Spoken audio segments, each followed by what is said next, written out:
자, 좋은 아침입니다. 잘 지내셨어요? 자, 오늘 찬양하시면서 내 안에 가장 귀한 것, 주 예수를 알미라. 우리 같이 고백드리겠습니다.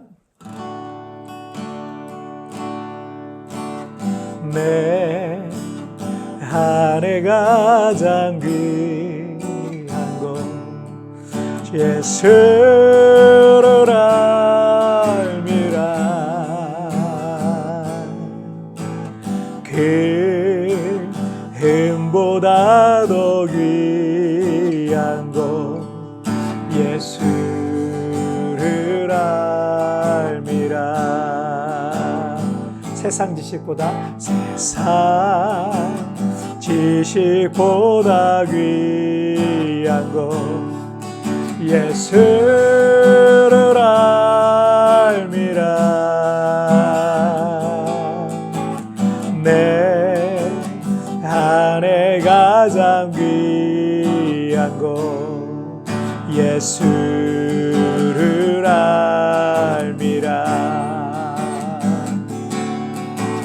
예수의 이름 존귀한 그 이름 예수의 이름 능력의 그 이름 예수의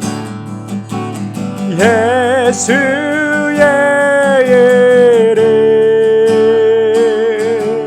존귀한 그 이름 예수의 이름 능력의 그 이름.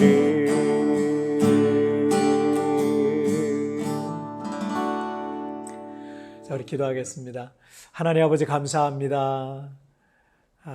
이 세상 그 어떤 것보다 예수님을 알아가는 삶이 가장 복된 삶임을 오늘 찬양을 통해 고백했습니다. 오늘 그 주님을 알아가는 삶이 가장 복된 줄 알아 오늘 이 아침 체프로 오늘 하루를 시작하고 또 하루를 마치려고 합니다. 주께서 오늘 함께하여 주셔서 하나님의 말씀을 알고 배우고 주님을 더 알아가고 하나님께로 더 가까이 나가는 귀한 시간이 되게 하여 주옵소서. 주께서 오늘 이 채플 가운데도 함께 하시고 내게 말씀하시고 은혜 베풀어 주실 것을 믿사오며 예수님의 이름으로 기도하옵나이다. 아멘. 자, 수요일마다 오늘의 잠언 하시죠? 자, 오늘은 잠언 8장 1절부터 11절까지의 말씀 제가 쉬운 성경으로 봉독해 올리도록 하겠습니다. 지혜가 부르지 않느냐, 명철이 소리치지 않느냐, 길가 높은 곳에서 사거리에서 지혜가 서서 외치지 않느냐, 성문들 곁에서 여러 출입문 밖에서 지혜가 소리친다. 사람들아 내 말을 들어라. 인생들아 내 목소리를 들어라. 어리석은 자들아 명철을 얻어라. 미련한 자들아 지식을 깨달아라. 너희는 내 말에 귀를 기울여라. 내가 말해줄 값진 것이 있다.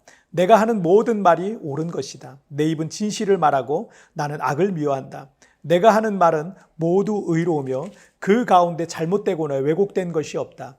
나의 말은 분별력이 있는 사람에게 쉬우며 지식을 배우려고 하는 자에게는 명확하다. 은 대신에 내 교훈을, 금 대신에 지식을 택하여라. 지혜는 보석보다 값지니 내가 탐내는 그 어떤 것도 지혜와 비길 수 없다. 아멘.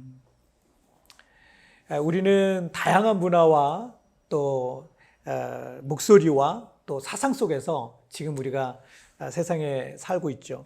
그러다 보니까 가끔은 무엇이 맞는지, 어떤 것이, 어떻게 하는 것이 옳은 것인지 혼란스러울 때가 종종 있습니다.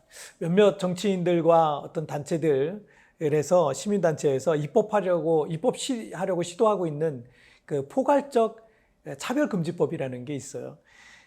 이런 경우도 겉으로는 사회에서 약자가 차별받지 말아야 되는 법인 것처럼 그것 자체로는 꼭 통과되어야만 하는 법처럼 보입니다. 왜 그걸 통과해 주지 않지? 라고 생각할 정도로 겉으로 보이긴 그래요. 그런데 그 속으로 들어가 보면 법이라는 게 허점이 있거든요.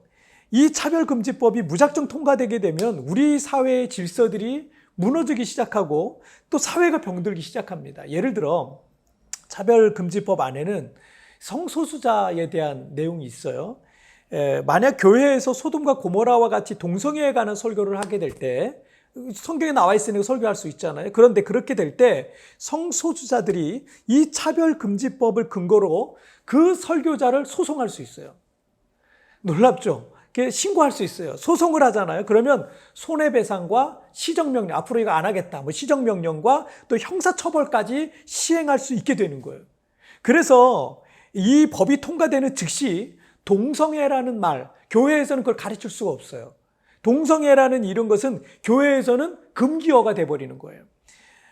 그리고 우리나라에서 점차적으로 동성결혼 제도까지 이제 합법화되는 거고요. 자녀들 학교에서 자녀들에게 성교육을 할 때 이성 간의 성교육만 교육하는 게 아니라 동성애 교육을 시킨단 말이에요. 동성 간의 성교육, 성생활을 어떻게 해야 되는 건가, 이런 것까지 교육하는 기가 막힌 그런 상황이 돼버립니다. 그렇게 되면요, 여러분, 우리 사회의 이 가정과 윤리는요, 다 무너져 내리는 거예요. 한 설문조사에 의하면 우리나라 청년들 중에 20% 정도가요, 이 법을 찬성하고 있어요. 사실은 국민들이 제대로 이걸 잘 알지 못하기 때문에, 또 우리 청년들이 이걸 깊이 알지 않고 있기 때문에 이 법에 그냥 그걸 왜 찬성 안 해주나? 차별금지법 좋은 거 아닌가? 이래서 그냥 찬성하는 사람들도 있을 거라고 생각해요. 이것이 단지 이 차별금지법만이겠습니까? 우리 사회의 여러 가지 상황들 중에도 이것이 옳은지 그른지 그런 것이 혼란스러운 어떤 혼돈의 시대 속에서 어쩌면 우리가 살아가고 있는 것 같습니다. 워낙 다양한 문화와 다양한 목소리와 다양한 사상들이 있기 때문에 그래요. 그런데 이 성경에도 하나님의 사람 모세, 그리고 그 후계자 여호수아가 죽고 사사시대라는 것이 시작이 됐는데요. 바로 그때가 혼돈의 시대였어요. 사사기 21장 25절 말씀에 보시면 그때 이스라엘에 왕이 없으므로 사람이 각기 자기의 소견에 옳은 대로 행하였더라라고 기록되어 있습니다. 이스라엘 백성들이 하나님을 왕으로 섬기지 않았고요. 하나님을 왕으로 섬기지 않으니까 그 말씀을 떠나서 살았기 때문에 그들은 자기 생각대로, 자기 욕심대로 탐욕적인 죄인들로 그렇게 살아갔던 거죠. 고대 그리스어로 이 카논이라는 말이 있어요. 이 카논이라는 말에서 영어의 캐논이라는 말이 나왔거든요. 그런데 이 캐논의 뜻이 뭐냐면 하나님의 말씀인 성경, 정경 또는 표준, 기준, 이런 뜻을 갖고 있습니다. 하나님의 말씀이 우리가 살아가야 할, 사람들이 갖고 살아가야 될 인생의 표준이란 거예요. 때문에 다른 곳에서 그 삶의 기준을 찾으려고 하잖아요. 저기서도 찾고 저기서 찾고, 이런 삶의 기준을 찾으려고 할 때 인생은요, 혼돈 속에 빠질 수밖에 없어요. 지금 우리 사회가 그런 거예요. 진리 밖에서 길을 찾으니까 혼돈에 빠지는 거는 당연한 겁니다.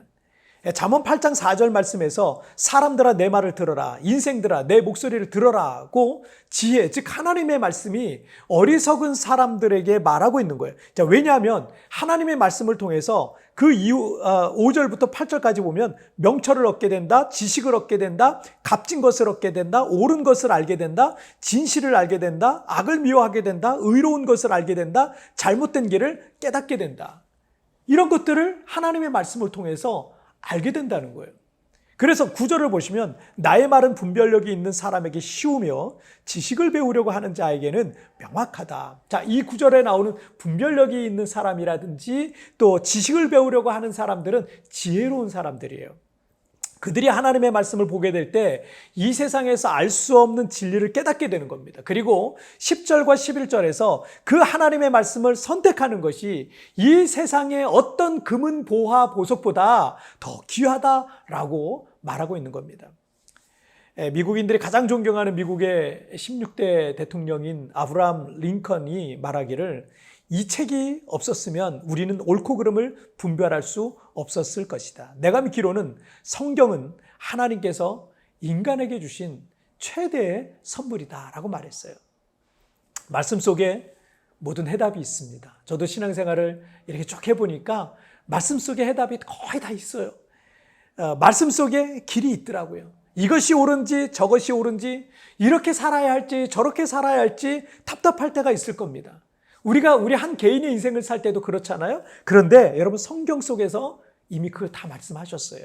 하나님의 말씀으로 돌아갈 때 여러분, 우리의 혼돈은 끝나게 됩니다. 여러분 말씀 속에 답이 있습니다. 말씀 속에서 여러분의 인생의 길을 찾으시기를 주님의 이름으로 축복합니다. 자, 우리 기도하시겠습니다.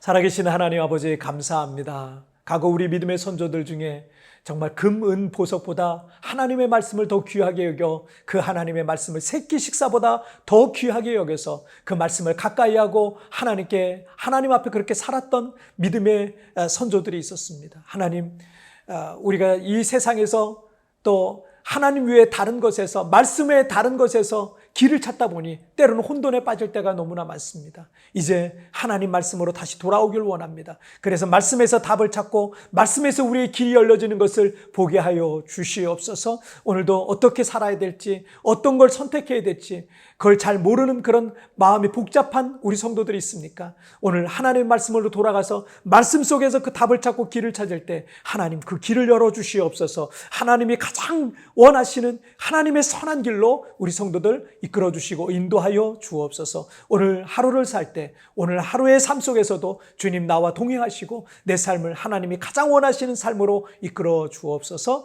감사하며 예수님의 이름으로 기도하옵나이다. 아멘. 여러분 뒤편에나 오늘의 묵상 보시면서 개인적으로 묵상하시고요. 또 짧게라도 뜨겁게 기도하시면서 오늘 하루 여러분 시작하시길 바랍니다. 주께서 붙잡아 주시고 함께 하시고 동행해 주실 줄 믿습니다. 여러분 내일 우리 굿모닝 채플에서 뵙도록 하겠습니다. 여러분 승리하세요. 말씀 속에 모든 해답이 있습니다. 말씀 속에 길이 있습니다. 이것이 옳은지 저것이 옳은지 이렇게 살아야 할지 저렇게 살아야 할지 성경 속에서 이미 말씀하셨습니다. 하나님의 말씀으로 돌아갈 때 우리의 혼돈이 끝이 납니다. 최근 내 마음을 혼란스럽게 하고 있는 것은 무엇입니까? 그런데 하나님의 말씀에서 그 부분을 어떻게 말씀하시고 있습니까?